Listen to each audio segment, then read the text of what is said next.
interested in learning about being a dungeon master or running a game, but you haven't really done it before. Okay. Oh, about half of you. Okay. How many people have done it and then just looking for more advice? And how many of you wandered into the wrong panel? Or you just played D&D and you're just interested? All right, 2 people. Okay, we got it. Thank you for being here. I am moderating. My name is Ben Sandell. I am here with Philip, Joseph, and TK, and I will let each of you introduce yourself and give a brief reason why you feel like you're an expert in this subject. So, Philip. Hi, I'm Philip Henry. My pronouns are he, him. I've been running D&D games since I was in 3rd grade, where my brother handed me a starter box and said, "We don't want to learn this, you do it." Which is a responsible thing for the older brother to do. I am now a senior game designer at Fantasy Flight Games, so I write board games for a living. That's pretty rad. I'm obligated to say that the views expressed here are my own and do not reflect those of my employer. All right, Joseph. My name is Joseph Lauer. My credentials are I've been running games for 10 years since I was in high school, running much worse games than I run now. And I run a lot of them, oftentimes too many at once, like 4 to 8 campaigns. Yes. Nice. Bless you, sir. Keeping that going through high school and college. But I don't work in any capacity in the industry. I'm a guy who runs a lot of games. All right, TK. Yeah, hello everybody. My name is TK. I use she, her pronouns. I have been dungeon mastering. I actually only picked up on 5th edition, despite the fact that my dad tried to get me and my brother into the game. I wanted to say it was a Advanced Dungeons and Dragons box set, but we didn't quite rock that. But yeah, I've been. But since picking up 5th edition, I've been playing a whole lot. I think currently I am either DMing or participating in, I want to say, 6 regular games. Yeah, so keep busy. My day job is I am a digital product manager for Wizards of the Coast. So I am also obligated to say that my opinions are my own. Nothing I am saying here is representative of an opinion of Wizards of the Coast. Our publicity department also told me how to tell you guys I don't work on the game design. So nothing I am saying here is like WotC saying you have to DM this way, because we don't do that. So TK, is there anything you're allowed to say about that? I can't remember what happened. It was some weird copyright thing? OGL? I'm not allowed to say anything about the OGL. Did people know about this situation? All of you knew? Okay. All right, so we won't get into it, but it was fascinating, especially from like a legal perspective. Anyway, I'm a nerd. Okay. Thank you all for being here, panel, and I will start with the first question that I emailed you all, and that is, and we'll start again with you, Philip. Actually, you know what, TK? Let's start with you. Oh, okay. We'll go back this way. What, if you could give one piece of advice as it relates to becoming a good DM or any other game runner, just one piece of advice, what would it be? I think my one piece of advice would be that you are not in competition with your players, you are in collaboration with your players. You are telling a story together, and your role exists to let them have fun and look cool. Okay. Amen to that. There are some games that are meant to be adversarial. I do not think D&D or many other TTRPGs are those games. Usually those games tell you very explicitly. For me, I think my one big piece of advice is don't be afraid to improvise or self-conscious with your ideas. Be free and willing to share. Ideally, you want to be playing with people you're comfortable with, who will accept if you make mistakes and help you learn from them, and not like ridicule you for not being an amazing GM on your first try. Or not all Matthew Mercer. Exactly. Also, oh no, I can only give one. They're just at the table going, really, that's what you're going to do as a DM? God. That's the nightmare scenario, but it should never happen. If it does, just leave the group and do a new You're looking for a safe, non-judgmental space. I'm going to cheat and give two because the first one is utterly useless, and that's don't be nervous about it. That's true, but I know that telling people that does not help at all. So the actual advice is, it's all about setting expectations.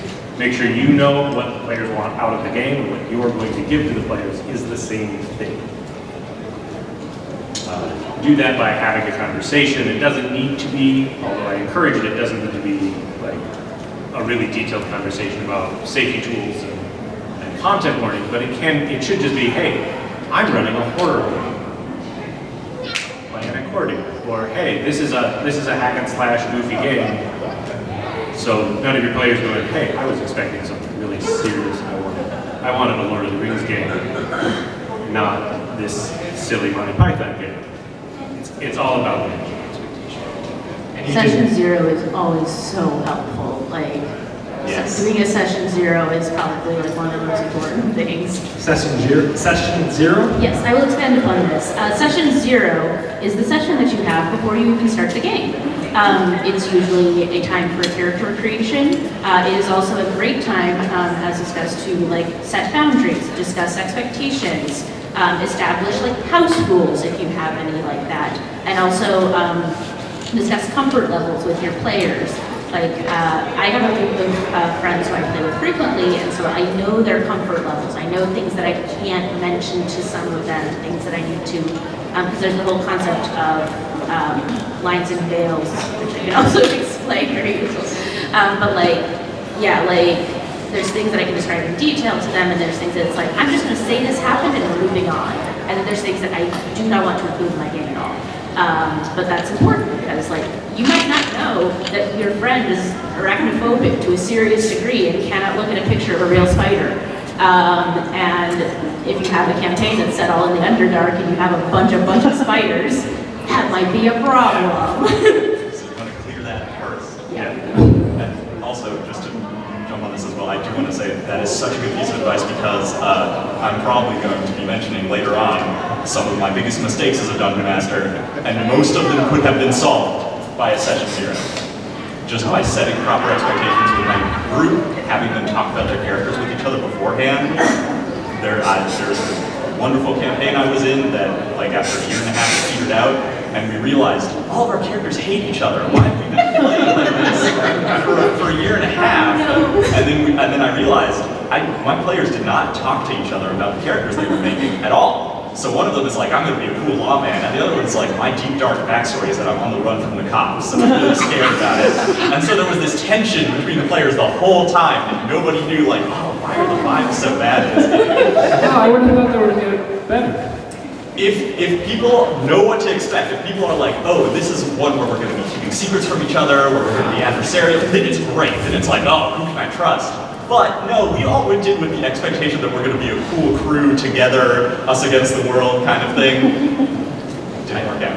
I will say that, like, in my group of friends, when we have campaigns that have characters with shared backstories, or characters where it's like, you need to assume a certain level of familiarity between them, we've come up with a very great little template that we use in Google Docs, where it's like, you will describe your character, and then everybody else has like a place where they're describing their character, and then so you'll go in, read everybody's character profiles, and then tell them, hey, this is how my character has a history with your character, and here's what they think of each other, and here's that one time that they went and got blackout drunk at the bar, and you know, they will never speak of that day again. But like, one, it does a really good job of establishing, like you said, like, oh yeah, this character's an outlaw, this character's a lawman, how are they going to deal with that? But it also gives like that impetus of connection between your players, that they have some way they can connect with everybody at the table, and so they don't feel left out, and that like essentially gives them inside jokes in session 1, and that's really, really great for just getting people rolling and into the world. I feel like this concept of session 0, which is hard to say, at least for me, could be applied to so many things in life. Yeah! And a lot of things can be fixed with the session 0. And is it a whole separate gathering before session 1, or do you do it beforehand and then the session 1 begins? Sometimes I'll have multiple session zeros. I have a game I'm about to start running on Mondays, and for the last 5 weeks, I think, we've been meeting every Monday and just being like, okay, here's how character creation works. Here's what the game is going to be like. It is a very complicated system, and we all have to learn. Do you do this too? Yeah, generally I try to do that. It takes different forms with different games. Like if it's a game of people who know each other really well and have been friends and have playing games together, it can be pretty quick. You can just be, hey, what character do you want to play? And move on pretty quick. Or it can be a longer thing where you talk through what each character's arc is going to be. One trick I like to do is I have each player make up a rumor they heard about the character on the other side of them. And then those players can decide if those things are true or not.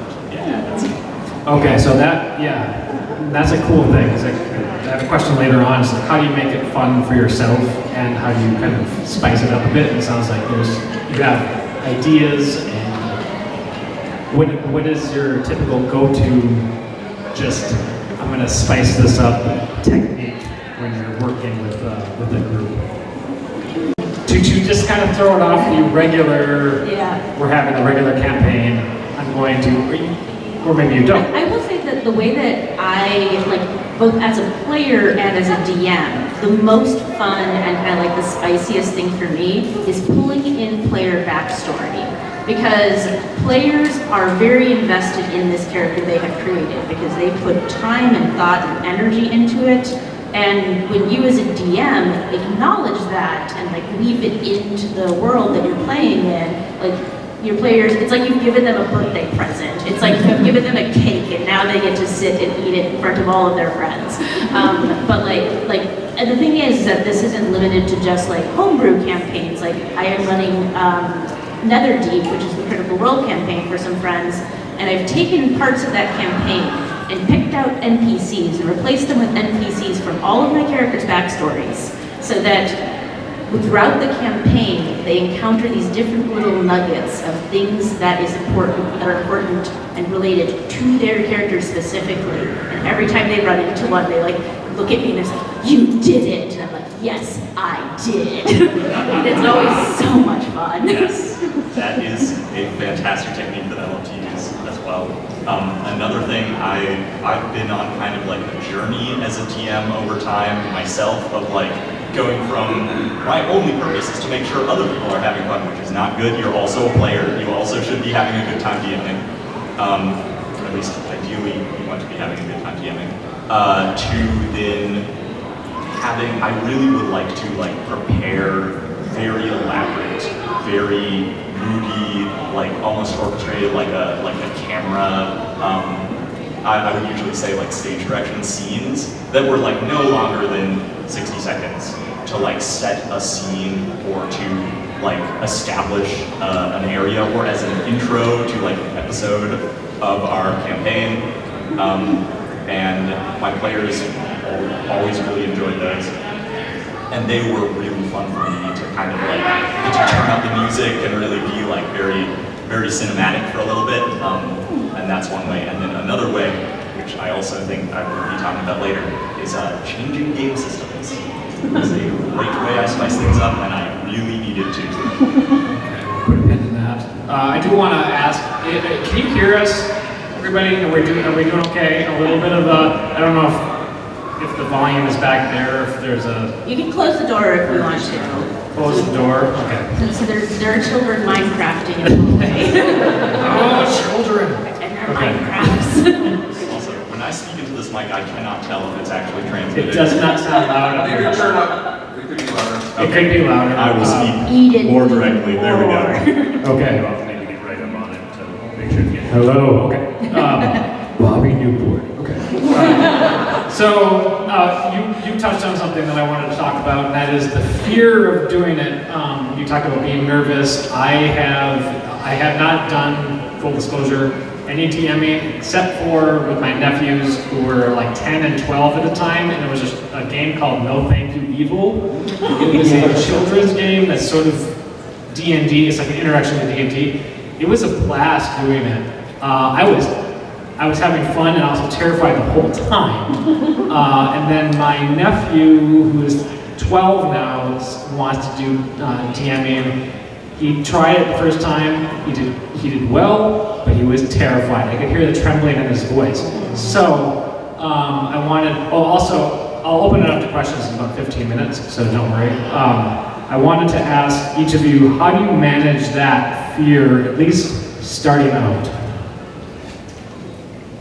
I'll pick us up. Probably just been talking too much, but I would say that like my advice to people is that you do not have to be perfect, and you just have to have fun. And like also ultimately, it even says it in the Dungeon Master's Guide that the rules of your table are the rules of your table. What's in the Dungeon Master's Guide does not need to be taken as gospel. It does not need to be taken as like, you know, you must rule this way in all situations. Like there is such a thing as rule of cool, which is like, you know, if it's cool for that to work, for this like absolutely like crazy plan your players have come up with to like go off, it's like, yeah, let it happen. But yeah, so I would say that's the most important thing is like one is like, yeah, like don't be afraid of having fun. Your rules are, it's your table, so it's your rules. So like if you mess up a rule, like don't sweat it. And also don't be afraid to like be like, okay, hang on, can I look that up? And like have that understanding with your players. It's like sometimes I might need to look a thing up because I'm not certain of it, I'm not sure of it. But yeah, just like have fun. Don't, like, you don't have to be perfect. Imperfection is beautiful. Yes, I want to agree with basically all of that. That was beautiful, but the biggest thing about settling those first-time nerves, at least for me, was like recognizing that you can have a really fun game of D&D where all you do is just roll a flat d20 anytime anyone's like, I want to do a thing. You don't even have to have skills, you don't have to have modifiers. If you're afraid about messing up the rules, don't be. The game can be as pared down, as shrunk to its basics as you want, and you can add in complexity where you feel comfortable or where your players are interested in having more. And also, remember, session 0 is so important because if you can set those expectations with everyone, everyone's on board, they're there to have fun.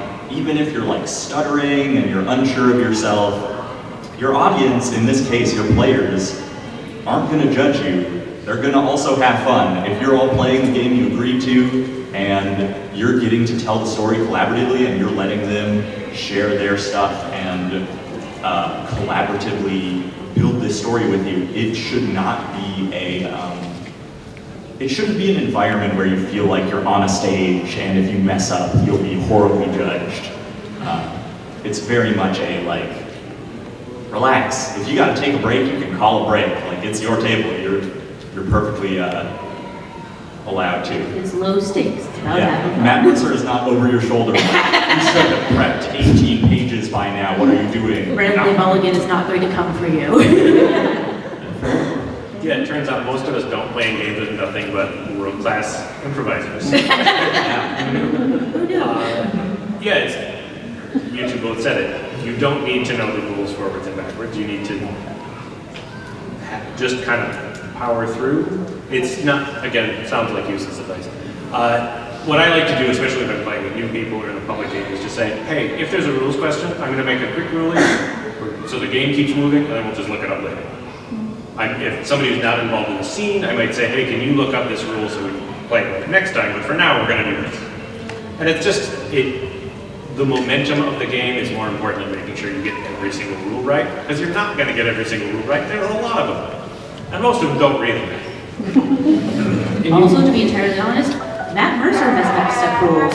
Brendan Lee Mulligan has messed up rules. Like, no one's perfect.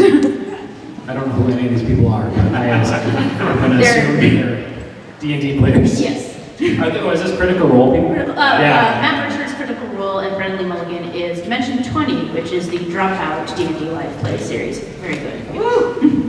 So one of you, I can't remember, mentioned sort of improv. Oh, is that you?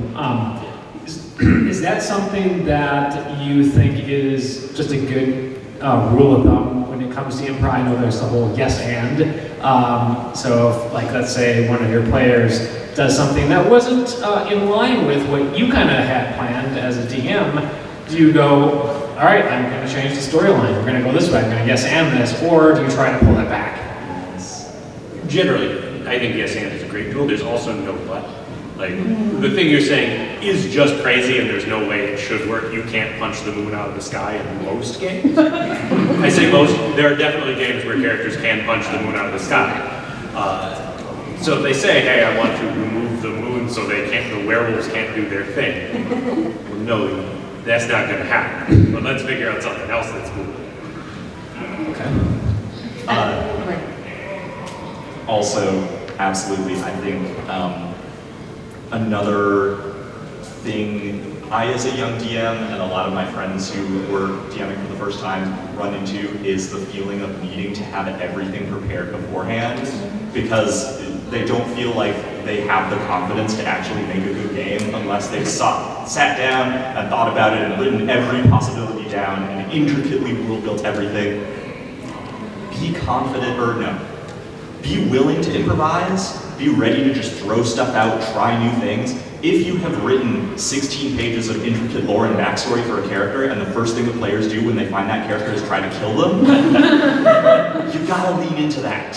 If you do not, you will make yourself miserable, and you will bring the mood of the game down a bit, and you could, in the worst cases, be railroading your players, which is basically creating a strict curated experience where there is no room for players to really interact with the narrative. Sometimes that is a game people enjoy, and that can be a fun way to play, but most of the time, when you sit down to play D&D, it is believed that everyone is going to contribute to the story. It is not just the GM weaving a story and the other players there to passively be part of it. So a huge thing is, even if you love doing prep and really think the things you prepared are beautiful and really stand out, I highly recommend toning down those prep sessions a little, or when you prep, make modular, oh, this is a cool cave and there's tons of cool stuff in there, but this cave could be here or it could be over here on the world map. It doesn't matter.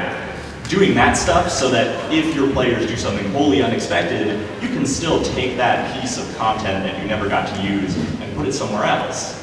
That's a great way to lessen that feeling of, oh man, I prepared this huge dragon encounter and it's super sweet, but they ended up befriending the dragon and now we're doing this whole other thing and I don't know how to deal with that.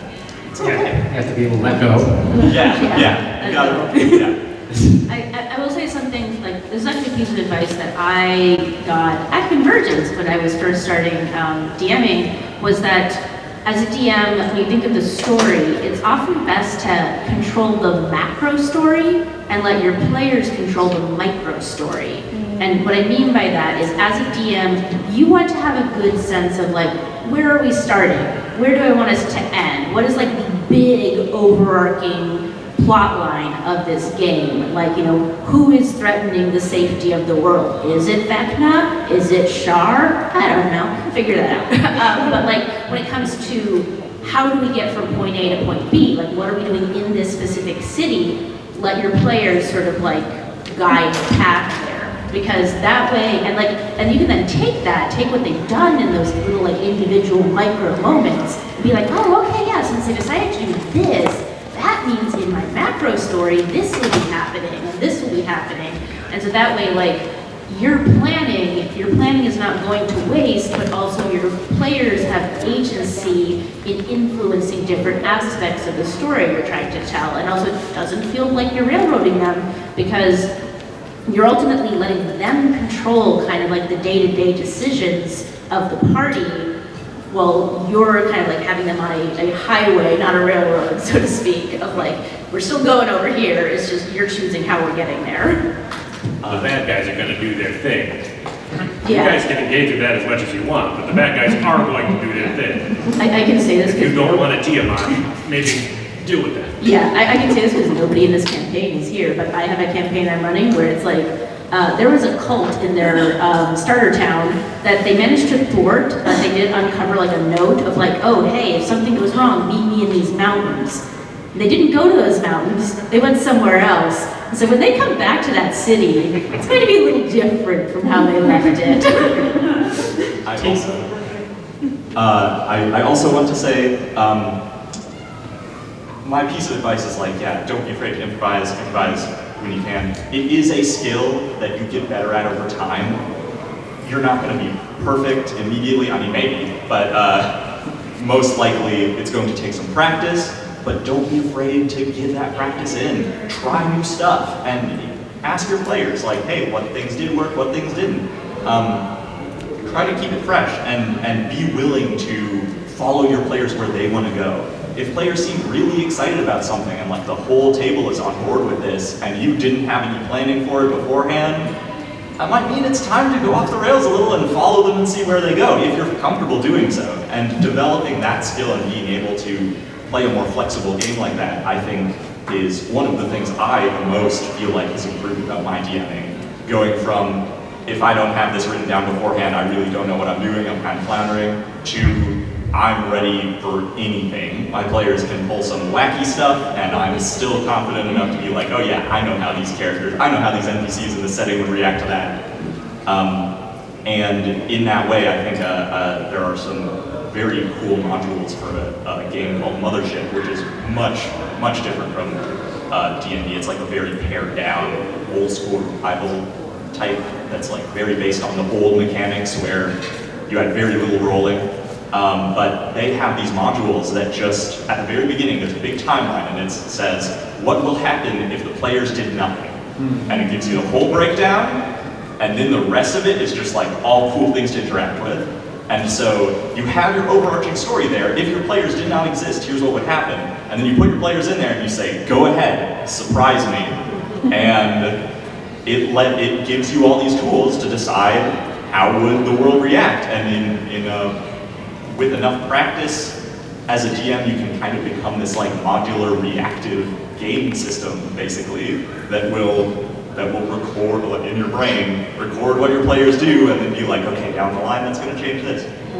And that's not some place you start at, but it's one you can get to absolutely with practice and with just keeping doing the things you know.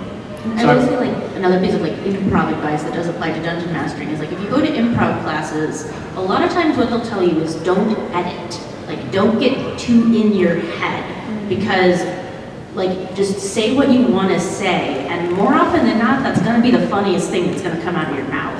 Is like whatever like kind of your impulse is, and it's going to be the most honest thing.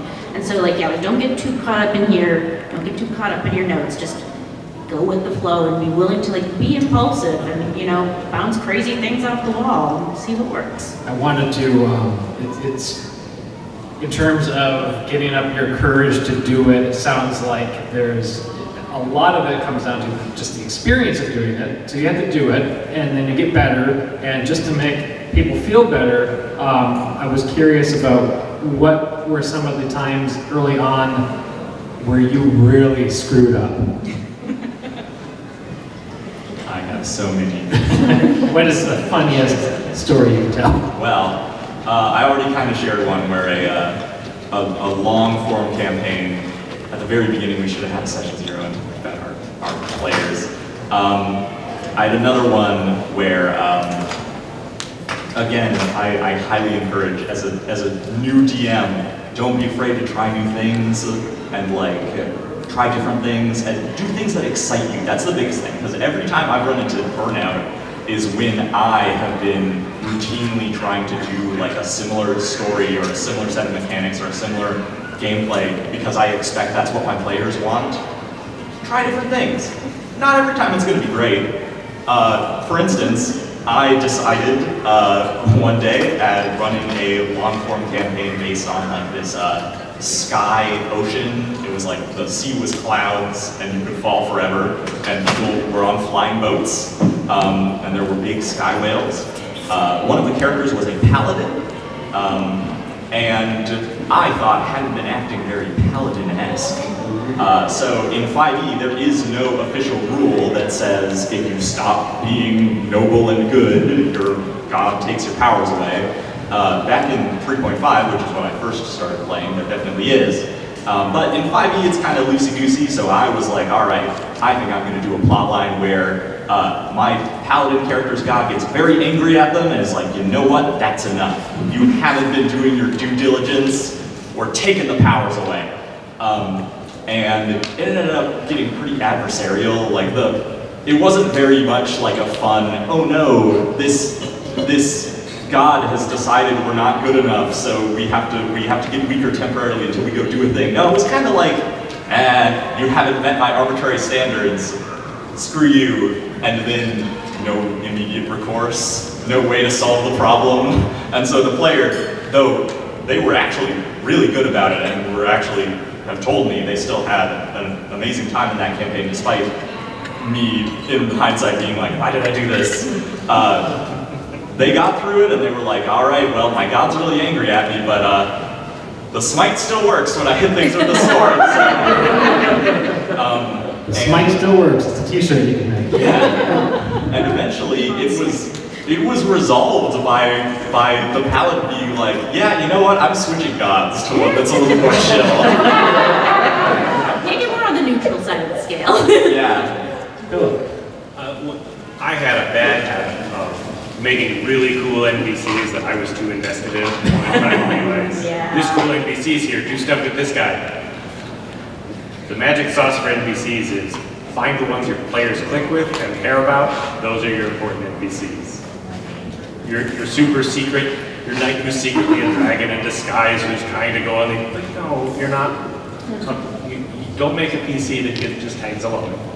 Yes. Don't force your players to identify with the character, to pick up the characters you think are cool. Let them pick them. If they think Jeff the farmer is cool because the mini you brought has a pig that they think is cute, guess what? Jeff the farmer is really important in your campaign. That's great. He's going to have a backstory now. That pig's going to get a name. Also, yeah, especially, just as you're saying, don't. The first DM I had as a player, it was so much, and in hindsight, don't like make a cool NPC that you love that you think is really great, make them super powerful, and then have them join the party. The game is meant to be about the players. You are with the players, and you get to play all the NPCs, so you are not hurting for people to interact with in the game. It can be a little rough, especially if you start adding in characters that you as the DM control and also happen to be on the same side as the players and maybe better at them, at what they're doing. That can get pretty iffy pretty quickly. Yeah. I will say there's nothing kind of worse for me as a DM than sitting there being like, hold on a second while I roll a bunch of dice to attack myself, and just like sit there and narrate the actions of my own little Legos that I'm playing over here, and my characters like have to wait 10 minutes before I finish out like 3 rounds of combat in a row.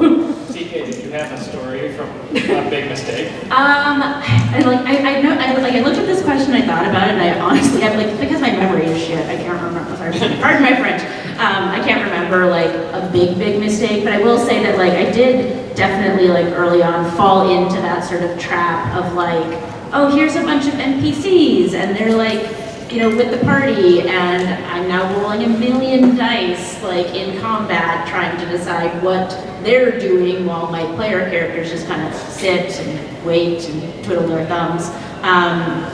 But I think also like definitely like in one of my longest running campaigns now, I have one player who is on his 3rd character because it's like it keeps on not really clicking with the campaign, and that is a campaign I did not do a session 0 for really, and so it's like I think it just kind of reiterates the point of really like make sure that like everybody kind of knows what they're getting into and kind of knows what like the thrust of the campaign is going to look like, so that they can make a character who is like suited towards it. And also, don't throw a wizard against your players if they know the silence spell. Because I had a really big boss fight planned out, the bard cast silence, first round. I was just like, well, okay. What is the silence spell? So silence makes it so you can't speak in a zone, and a lot of spells that wizards cast require verbal components, so you have to say a thing in order to cast the spell. And so when your bad person is the wizard, explicitly, if they're silenced, they can't do anything. And it becomes tons of very short fight. So that brings me to my next question, and then after this, open it up to the audience. And that is when the group goes in a direction that that's not something that you want them to go in, and we already have talked about this, but let's say they keep doing that. Let's say it's like herding cats, and they are either they're focusing too much time on one thing and it's just not moving on, or they're going off the rails. How do you bring it under control? I would say that I notice how they're playing and I play into it because like one of the games I'm in is with my brothers, and my older brother is very contrarian. Like, so I will put out like very explicit hooks for his character, and he's always like, nope, I'm gonna go the other way. And so what I've gotten into the habit of is I will give him like what looks like a really explicit hook, and then something else for when he immediately goes the other way, so that I can like catch him on the like diversion. But I will say that like that's also I think that what Joseph mentioned, like don't get too attached to your ideas. Like if your player characters really want to go this route of like, no, we're gonna be sheep herders and we're gonna have a bakery and like whatever their ideas are, it's like play into that. It's like if they really want to like explore this certain area, like you can take a piece of your macro plot and be like, okay, well maybe there's a piece of the plot in that specific area, even if I didn't plan for it to be there initially, I can kind of shift and like be modular, like have things that fit in many places, and then you'll always have a place to kind of like throw something in there. And it also like I would say that it definitely like helps out because it's like then it's like, oh, are we going into a cave? Well, cool, I have this cave I prepped 5 sessions ago, that's the cave we're going into, and it saves you on prep time. I would also say, nothing's set in stone until it shows up in game and the players see it. Everything else, all the writing you do beforehand, you can mess it up or change it on the fly whenever you want. Sometimes, seconds before an NPC shows up, I'll be like, oh, they just said something? Never mind, I'm changing everything about this person. And no one's gonna catch you on it or be mad about it. It's fine, it's literally just in your head. Here's a secret, they don't know what you've prepped. Exactly, they're not gonna be mad at you changing the script because it's not a script. So that kind of, for me, it's also like, be a fan of your players, be a fan of the characters, it was a little tough for me to do this, but learning to change your mindset to be invested and be like, oh man, I had a boss fight of this like really cool, super custom NPC that I spent a ton of time on. He was super sweet, he had a staff, and this whole guardian type deal, and he was in front of this door that led out into this legendary realm, and they had to get through the door. And so I'm like, all right, you're gonna fight this cool one guy, he's a cool boss fight. Players walked up, they cast Banishment, and he failed to save. The guy disappeared, and for 60 seconds, he is gone. The players all walked through the door, closed it and locked it behind them. The guy reappeared, he couldn't do anything. So that's when you give your NPC legendary resistances. Right. Or you just let them go through the door. Instead, I came to the realization of that's an awesome moment. That's a moment where that player got super hype and was cheering, and the whole table was having a great time. And in the end, that was way more fun than that whole long combat encounter was going to be. So, you can always just put something behind the door. Yes, you Yeah. can also do Yeah. that. Oh, you got past the first guard. Did I mention there were 3? You don't do that too much. Yeah. But if you really think it's going to cause damage to the tempo of your campaign, you could go ahead. And if you think 4 of the players are going to feel robbed of a boss fight because player number 5 did the thing, you can give the boss fight and let number 5 do the thing. Yes. But being willing to roll with those punches absolutely. is a big... If players go off script, it's because they felt Yes, back row. Oh, I will say there are sheets of paper on the sides of the aisles, and they're different colors, which makes it very lift those easy. up like a flag. Lift them up like a flag, so you can be like the green person Not know or about the those. orange person. Okay, well, back row. Yeah, honestly, there's one thing you did bring hang up, which happened with one of the earliest things where I was just a player, and it was as hilarious as it was weird because we were in high school, the DM was chill, the plot seemed amazing, all of us were chatting and writing down notes of what we thought was going on. You want to know what actually drove the plot? The DM was reading our notes and basically going, that seems like a good idea for a plot. Does that work? Yeah. Sometimes that makes a way better story than I had planned. Sometimes conspiracy-minded players can do that on silver platter. Yeah, I will say one time, like what I do in several of my campaigns now is I have one of my players be note taker for the campaign, and I give them DM inspiration for doing so it incentivizes them. Because one, that means that there's now a communal note document that all players can refer back to, so they don't all have to remember the NPCs' names. And then two, it's easy for me as a DM, because if I ever need to be like, what did we do last session? I go and look at their notes.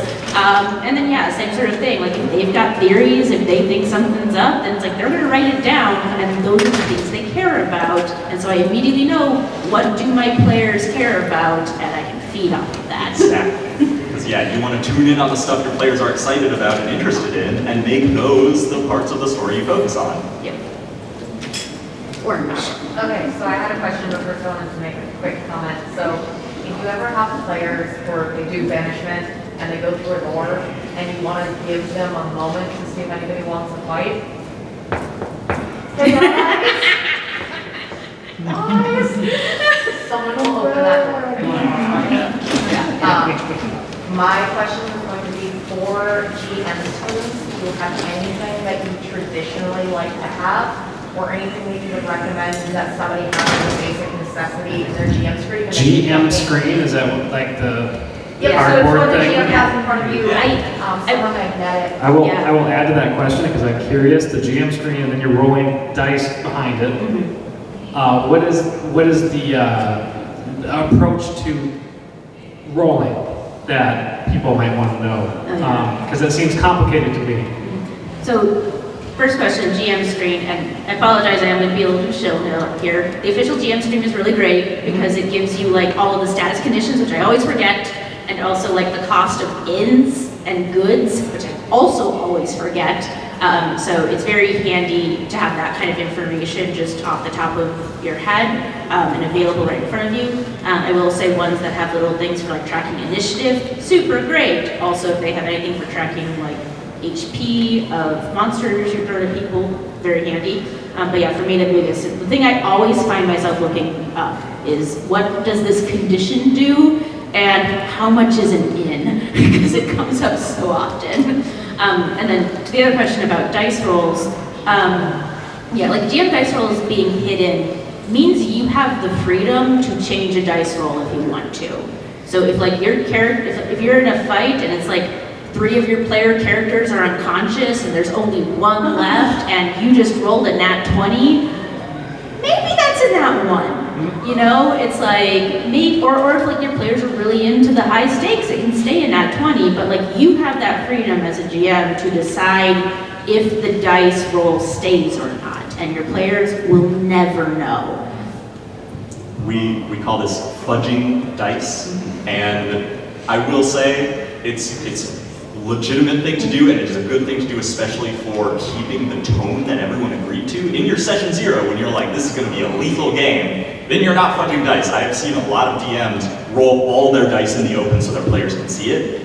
But on the flip side, if you're going for a specific tone, like, oh, this is going to be a fun, like, family adventure where we're playing kids at, like, a magic school, and then you accidentally make a combat that's overtuned, and almost everyone is down, and it looks like they're going to legitimately die, that could be a great time to be like, you know what, the NPC started rolling real bad.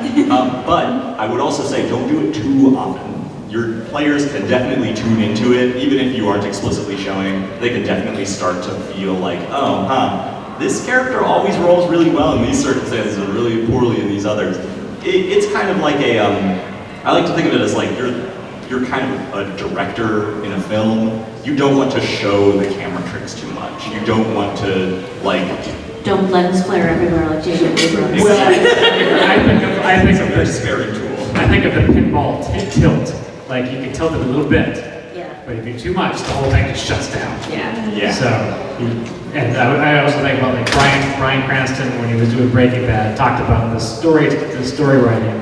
It was like once in a while the writers have to push the character in a way the character wouldn't probably go in order to serve the plot.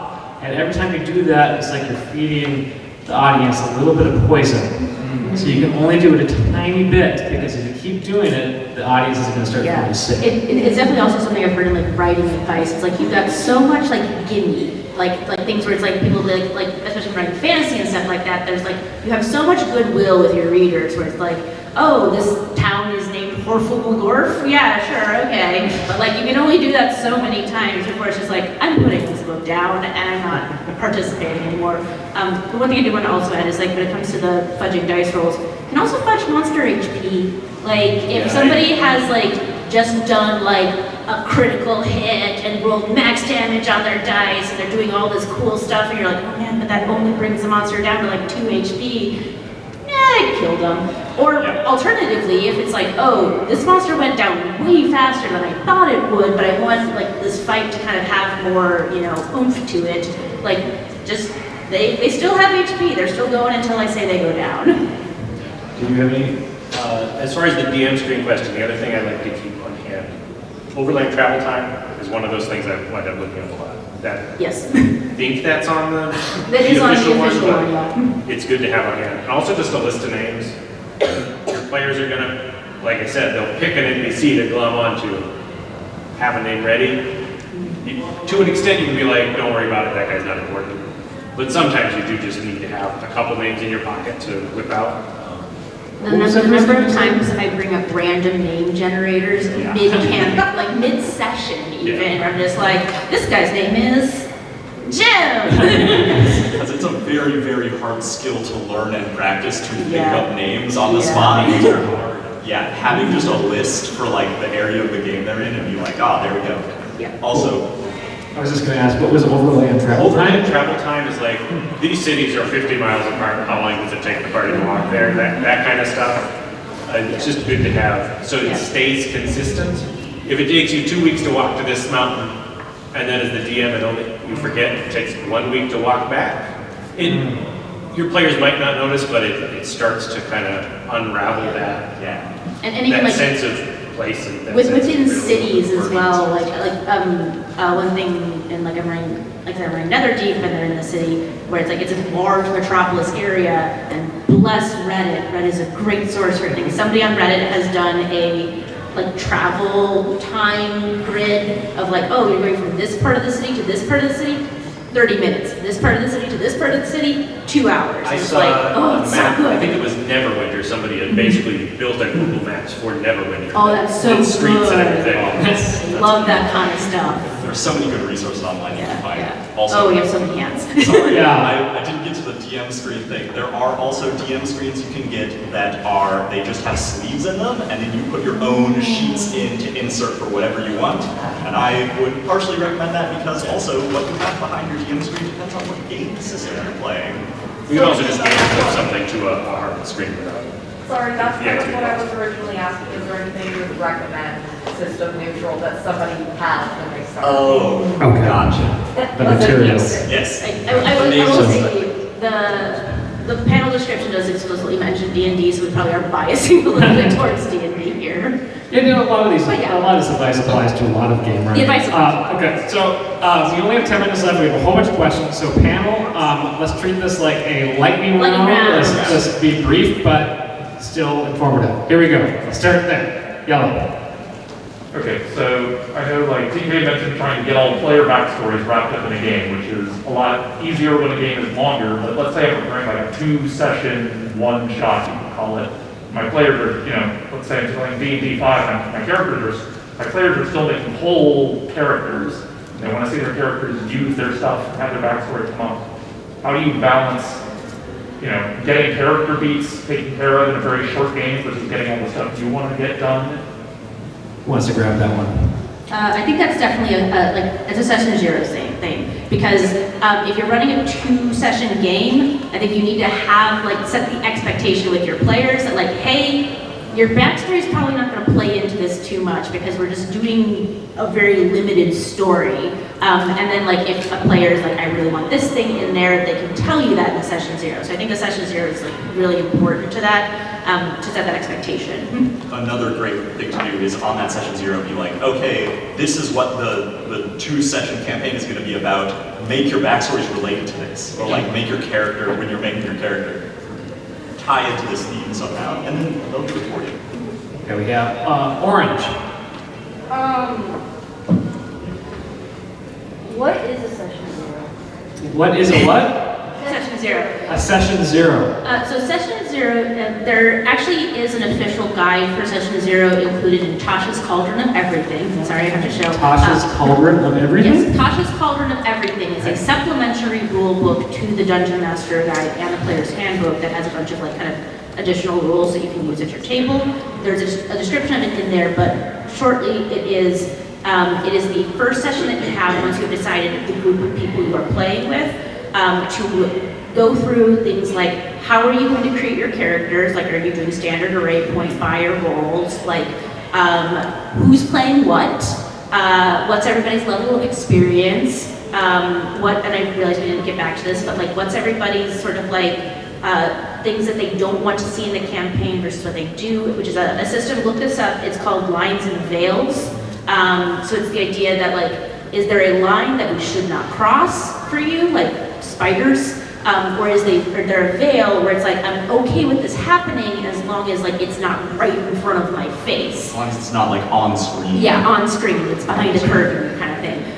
But yeah, the session zero is your chance to kind of talk through all of those things before the campaign properly starts. And it can be as long or as short as you want, but I recommend a good starting point is the time you would have your first session, just instead block out that time to be we're just going to talk about the game we're going to play and what it's going to be like so everyone's on the same page. Also, you can look up online, just search session zero guides, and there are some amazing resources. Just I have one Google Doc called URRRPG. It's the complete session zero guide, and it just has a huge list of questions. If you ask all those to your players, some of them are very obvious, but if you ask all those to your players, you will have already set expectations very well. I'll move on unless you have something to add. Nope. Magenta. How do you deal with players that know how to build their characters and you're kind of a new DM and they do over 100 damage and they're a level 5? So they're experienced and you're not. Yeah. They know how to make a power build that you didn't plan for. Yeah, and I would make powerful monsters that became a little too powerful for a character. It's confusing. Okay. Philip? And any problem, there's 2 ways to deal with it. Right? You can do it at the table in the game, or you can also just say, hey, your character is way overtuned compared to the rest of the party. Can we talk about ways to tweak your character so that that's not quite so true? Both have their approach. That kind of offline, out of game response is probably worth doing sparingly, but sometimes you just need to say, hey, this thing is causing a problem. Can we figure out what it is? I will say another way to if you have a very experienced player and you are not an experienced DM, a great way to tap into their knowledge of the game without making them feel they're just kind of while also making them feel that is being recognized, is to be hey, can you help me if I'm ever having trouble understanding a rule or knowing how something works? It's can I look to you to give me pointers on different mechanical pieces of how combat works, how spells work? Because that way they then don't necessarily feel the need to show off with their character. They can kind of get that, it's oh yeah, I'm being valuable because I am helping the DM kind of thing. So also, really quickly, I think there is a bit of, there's some skill to, it can be, especially with a game like D&D, which has incredibly complicated, really finicky encounter building, in my opinion. you can really, it can take some time to find that sweet spot of like, okay, how powerful should a monster be to make a fun and engaging fight? Remember, you're not here to beat up your players, you're not here to make sure every fight is hard. Sometimes players really do like a challenge, but sometimes you as the DM aren't up to giving them that challenge yet without doing sneaky stuff behind the scenes like, oh, they did 70 damage here. I'm just gonna say, that monster has resistance to the damage type they do. They don't have to know, but it could make the game more fun. But another thing I would say is, as the DM, you have all the power. You can always just be like, the monster's immune to your damage. It might not be as satisfying, but if you're running up against a player who is destroying all your encounters, there is nothing saying you can't take the monsters in the book and just beef them up. And if you beef them up too far, then next time you're like, all right, let's tone it back, and you want to dial in until you get that nice perfect balance. With D&D, it can take a bit because there's a lot that goes into it. Having all the power is both a thing that can make it seem easy and also make it seem terrifying. Green. Joseph, earlier you mentioned with your session zeros, you had one where you had multiple session zeros because it was a complicated system. So I'm guessing there's a spectrum in the RPGs of difficulty of system. Is there, besides D&D, which you all seem to be kind of like on board with, is there one that would be easy to get into, or would 5e be a good beginner one for the, or what would be a nice starter one that's pretty straightforward? I would say that playing with kids, if you're playing with kids, No Thank You Evil was a really good starting point. That was very helpful for me. I think 5e is actually a little overcomplicated for brand new players. You can use 5e and just not take all the tools out of the bag. The starter sets do a good job of walking you through that. If you really do just want to play D&D, if you want something easier to get people used to the idea of a collaborative storytelling game, there are a million options, ranging from lasers and feelings, where every character has exactly 2 stats. They have lasers and they have feelings. How do you solve the problem? And everything's solved with 1 die roll. Did you roll your laser number or your feeling number? That's the whole game. I will say Dungeon World, which is the Powered by the Apocalypse system, is much simpler than D&D, but has the same kind of vibe. And it also has a bit more collaboration between DM and players in the storytelling. So that's also an option you can use for the same fantasy vibe, but without all the D&D rules. So if we're really fast, we can do 3 more questions. Starting with Magenta over there, you've had that up for a while. Sorry for the oddness of the question. What advice would you give to a player who is taking over as DM mid-campaign? Don't be afraid to make it your own. You can pay homage to what has come before you, but you're in control now. So don't be afraid to, spin it the way you want to, if that's something that you feel like your players would enjoy. There was green, and then yellow. How much do you plan breaks in campaigns, breaks between sessions or lunch breaks and whatnot? Do you incorporate that into the stories? We're going to end on a cliffhanger or a few times for the story. We're going to end wherever there's a break in action. Do you ever that's the ones of how you plan out games in terms of where people are going to where you're going to have breaks? Thank you for asking that, because that is the scheduling of it, and then do you have Doritos there? What is the expectation? And then do you come back and breaks? I would say for every table might be different, every group might be different. For me, what has always worked best is just doing it by feel, looking at my players, being are people feeling tired? Okay, oh, it's been 2 hours, I didn't even realize. And just whenever you hit a natural end of a scene, just as you're playing, be all right, everyone cool, take a 5-minute break, use the restroom, get water, come back. Or then at the roughly halfway point of a session, and you just have a sweet combat, and you wrapped it up, and everyone's all getting done after the fight. All right, great, we're gonna take a 15-minute break here. I do it by feel, and it's something you can get the feel for. I would not say it's something I plan beforehand, because I will always be oh, this is a 15-minute scene, and then we play it, and it was 45 minutes. Yeah, and we'll say real quick, to get back from break quickly, do your combat between the roll for initiative and the first round. It gets players back when you say you need them back, because you can say, hey, it's your turn, go. Yeah. And I will say for breaks in campaigns, I usually play it by my energy levels. Like if I feel like I'm burning out on a campaign, I'll like plan out to a good stopping point in the plot, and then after that I'm like, okay, we need to put this campaign down for a little bit because I need to like recover. Somebody else can run something during this time, or we can just play Jackbox or whatever. But I would say that like for scheduling, which is the enemy of all D&D, I feel like it is kind of important to keep the time slot occupied somehow so that you don't lose people on their calendars. But yeah, like definitely, if you're feeling burned out, try and find an endpoint that's close where you can just be like, hey, we beat this big boss, cool, now I need 3 months.